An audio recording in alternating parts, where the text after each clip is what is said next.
What's up guys, Hayden here, and today we're going to be switching it up from our usual highlight videos that I'm always doing, that I've done ever since the beginning of this channel pretty much.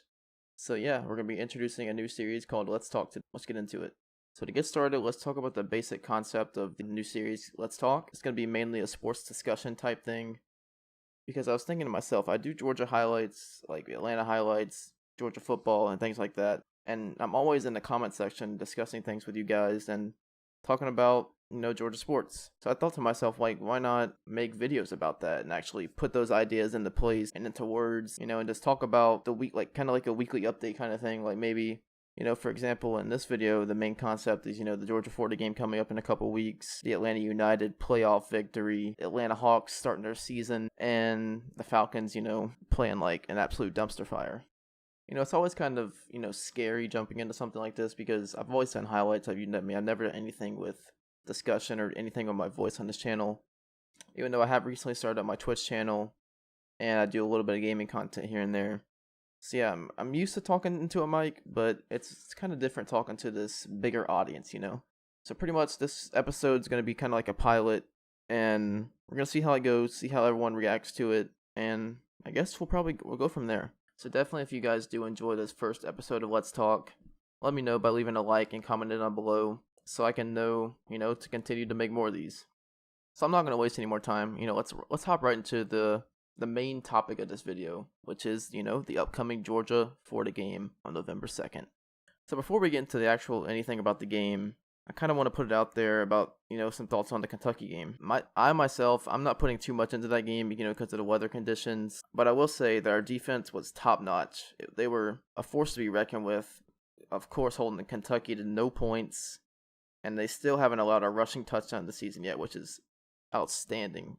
Also, another key topic from the Kentucky game was that our offense was lackluster, to say the least, in the first half. But definitely in the second half, we began to work on the edges a little bit more and opened up space, and we used our athletes to our advantage, which we should be doing.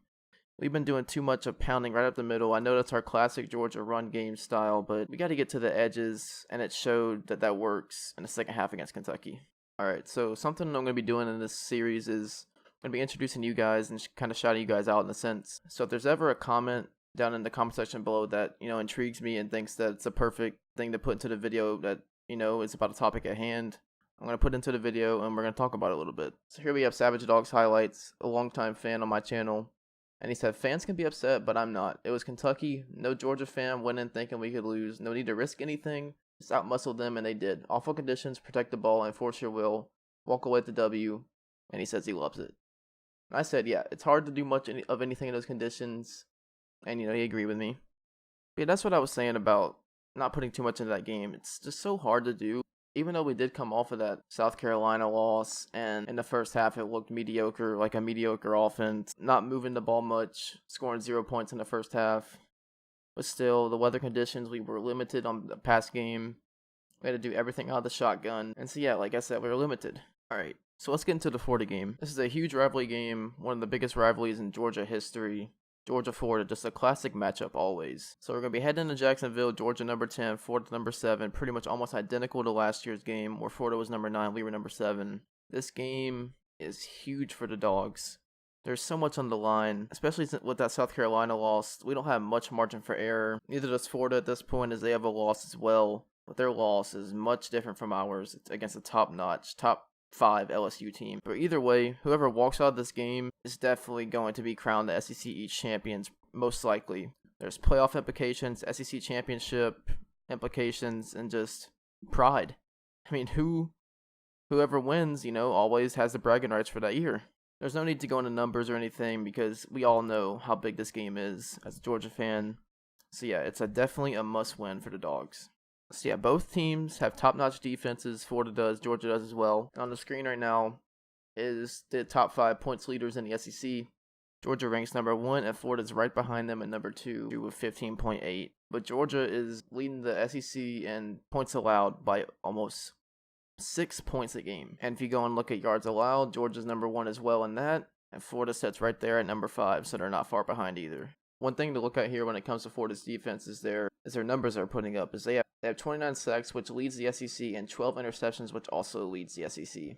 Sacks and interceptions are something the Dogs are lacking in, as they're bottom half in the SEC in that statistical category. So definitely Florida has that advantage going into the game. And according to an article from Sports Illustrated, Zuniga is expected to return to that already great Florida defensive line. So we'll see how it goes. Looking at this game, it's reminding me of, it's setting up to be like the 2012 matchup where it was a very low scoring affair. In 2012, we went into Jacksonville as underdogs. We were 12, Florida was number 3, and we ended up coming out with a 17-9 victory. And that game reminds me a lot of, what I think is going to happen in this game on November 2nd. Our defense is going to get us stops in the first half, but our offense is definitely got to ramp it up, change it up a little bit, throw some wrinkles at Florida, because we're not going to go into Florida. We're not going to go into Jacksonville with this vanilla offense we've been running all season and beat them. It's just not going to happen. To me, the Georgia receivers are a key factor in this game, especially George Pickens. He showed a little bit of inexperience in the Kentucky game, doing the throat slash, and he also had that one route where he didn't run far enough, and he went backwards and ended up not getting the first down, and it led to a 4th down. Hopefully, the Georgia offense can throw something different at Florida. We got to come in there with something different, something to throw them off a little bit. As Todd Grantham can definitely be outcoached. It's not like he's some impossible defensive coordinator to go up against. He can definitely be outcoached, and I feel that Georgia has something that they can throw at him to throw the Florida defense off a little bit. Swift had his best game of the season, in my opinion, against Kentucky. 179 yards, a couple touchdowns. He's really got his momentum going right now, and I think he needs to come out, go where he left off against Kentucky. And our offense will probably look a lot different than it has all season if he can do that. If we can use our 3-headed monster to our advantage with, Swift, Harry, and then Zamir White in the backfield, it can definitely open up our passing game, which is going to have to happen, in my opinion, for us to beat Florida. And switching it up a little bit, talk about Florida here. I definitely think their offense is nothing to, nothing to just put to the side. Kyle Trask is a really good quarterback. In my opinion, he's definitely better than Felipe Franks. I think Florida was starting their own quarterback this whole time, it seems like. Kind of reminds me of what happened, with Georgia with Fromm and Eason. When Eason went down against App State, Fromm stepped in, and Georgia hasn't looked back since. The interesting thing about Florida's offense is that they run this kind of 2 QB system that Georgia ran last year with Fields and Fromm. It seems to be working for them pretty good. So that's definitely something we're going to have to look at on the defensive side of things, where we're going to have to zone in and, learn how to stop 2 quarterbacks instead of just 1. So we kind of got a taste of that against Kentucky, where they're Bowden or Bowden, whatever, however you want to say his last name. And on Florida's defense, they have a really solid defense, like I mentioned before a little bit earlier. They remind me a little bit of South Carolina's corners, where they're kind of going to press us and play rough football. I mean, we can't back up. We just got to fight through it. Our receivers have to just fight through it and be physical with them, I think. That's something we didn't do against South Carolina. We weren't being very physical. We were just letting them sit into a press and just kill us all game with that. Kind of like a recap type thing. Just Georgia's got to do whatever it takes to get it done. Just go out there, throw some different things at Florida, and just get it done. I believe they can. And like I said, it'll be a low-scoring game. I don't see this game being a blowout for either team. I think it's going to come down to the wire. Probably a 1-possession game. Whoever has the ball within the last few possessions will probably win this game. All right, moving on. Moving on to the Falcons. Man, oh man, what are the Falcons doing? I don't want to speak too much on the Falcons. We all know they're having a horrible season, 1-6 as we speak. Something's got to happen. Something's got to give, because it's just not working. The Falcons have all this talent, and it's just going to waste in my eyes. And it's not going to get any better, it doesn't seem like, because we're about to have some salary problems coming up in the next season or 2. So I don't know what the Falcons are going to do. Definitely moving in the right step by trading Sanu and getting the 2nd-round draft pick. I think that's going to go a long way, because we're definitely going to need to start building the draft and go into a complete rebuild, I think. But more talking about stuff this season, Matt Ryan, I hate the side of the fan base that says Matt Ryan's the problem. He's not the problem. Look at the guy. He's putting up top 5 stats in the NFL with this horrible O-line. That's incredible. Barely has any time to do anything. That Rams D-line was just giving our offensive line fits, and it was bad. So yeah, Matt Ryan is not the problem. Plain and simple. Just like that. There's no more to say about that. And just to touch on the defense, our defense is just terrible. I don't even, and there's not much to say about them other than they're just flat out garbage. Dan Quinn's not this defensive mastermind that he was thought out to be. It's honestly sad to see. Moving on to a much brighter topic. Atlanta United, the 5 Stripes in the playoffs. They won the first round, so they're moving on to the semifinals. Let's talk a little bit about that game. The attendance for that game was 66,114 people, and that is almost Yeah, almost 14,000 above our season average of attendance, which is 52,510, which also led the MLS. I thought I'd bring that up because, the Atlanta United fan base is always breaking records. We're always leading the MLS in attendance, and it's just awesome to see. But that game was going on, no scoring for the longest time, and then next thing you know, Franco Escobar gets an assist from Barco in the 70th minute, and Atlanta United goes up 1-0. Huge goal from Franco to put the Five Stripes ahead. That goal set up Atlanta United with all the momentum to finish the game, and they just never looked back from there, and that's history. But looking at Escobar, he's only scored twice in 47 appearances in the regular season for Atlanta United. But an interesting thing to look at here is that he has scored 3 times in 6 playoff appearances, which is amazing. So that just shows that this man has come to play in the playoffs. Looking forward, as a New England game was just a survive and advance kind of game where Atlanta United just fought and came out with the win, and you guys got to look forward from there.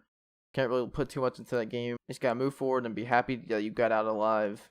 Next up for Atlanta United is the semifinals against the Philadelphia Union. A big thing to look at here for Atlanta United is that Miles Robinson, the man who finished 3rd in Defensive Player of the Year, the defensive king for Atlanta United in the backfield, is going to be out for the game, as well as Michael Parkhurst, the beloved captain who's retiring at the end of the season. So who knows, that might be Parkhurst's last appearance in an Atlanta United jersey.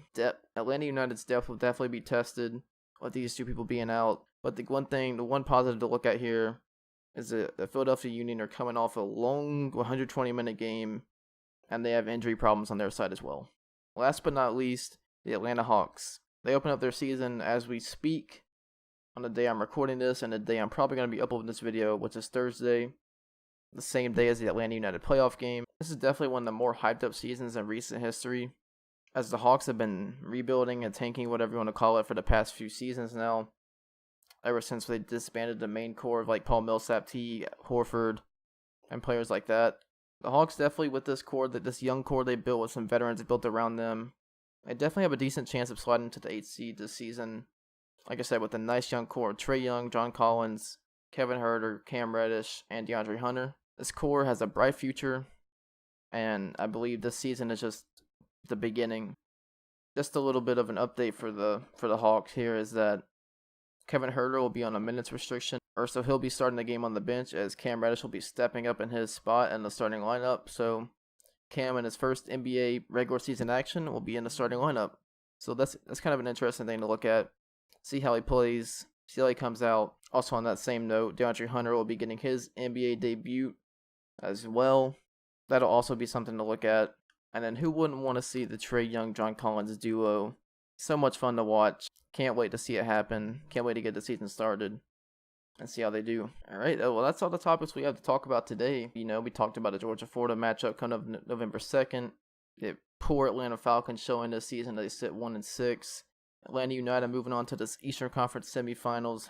Happy for them. And then also happy to see the Hawks open up their season today. Even though we're coming off of a rough stretch of Atlanta sports, we have a lot to look forward to, as Atlanta United is primed for another MLS Cup run, and the Atlanta Hawks are only going to go up from here.